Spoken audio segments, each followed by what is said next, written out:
Assalomu alaykum. Meni o'g'lim ham siyishdagi pastda joylashgan. Siyishdagi pastda joylashgan. Yaqinda 3 yosh bo'ladi. Operatsiya qildirishimiz kerak, lekin qizamiqdan keyin ancha immuniteti tushib ketdi. Operatsiya qildirsam ko'tara oladimi yoki sal kattaroq qilib olaylik, maslahatingiz kerak.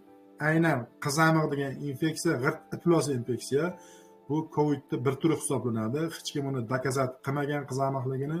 Chunki COVID infeksiya boshlangandan keyin qizamiq o'tkazgan bolalarda boshiga beriladigan asoratlar juda kuchli bo'ladi. Shuning uchun bu operatsiyaga ehtiyot bo'lish kerak. Biz ham bilmay qolgan holatlarimiz ko'p bo'lgan. Peshonamiz qonagandan keyin operatsiyalarimiz zo'r o'tgan bo'lsa ham bolalarda boshida muammo paydo bo'lgan.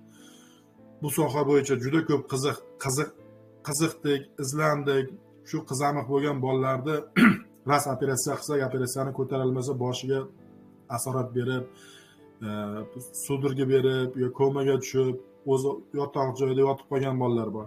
Shuni oldindan bilsak, operatsiya qilmaylik. Bolalar aslida shu holati bilan yurgani yaxshi emasmi desak, bu qizamiq asoratini operatsiyadan oldin bilishda hech qanaqa imkoniyat yo'q ekan. Bu yog'i Allohdan ekan. Kimnidir bolasini operatsiya qilsangiz, qizamiq asorat bermagan bo'lsa, yaxshi chiqib ketsa, demak doktor ham xursand, bemor ham xursand, ota-onasi ham xursand. Lekin operatsiyadan keyin boshqa asorat berib qolsa, misol uchun men o'zimni kechira olmayman, balki bu bolani operatsiya qilmasam, men operatsiya qilgandan ko'ra yaxshi yasharmidi, yaxshi yurarmidi deb o'zimni kechira olaman.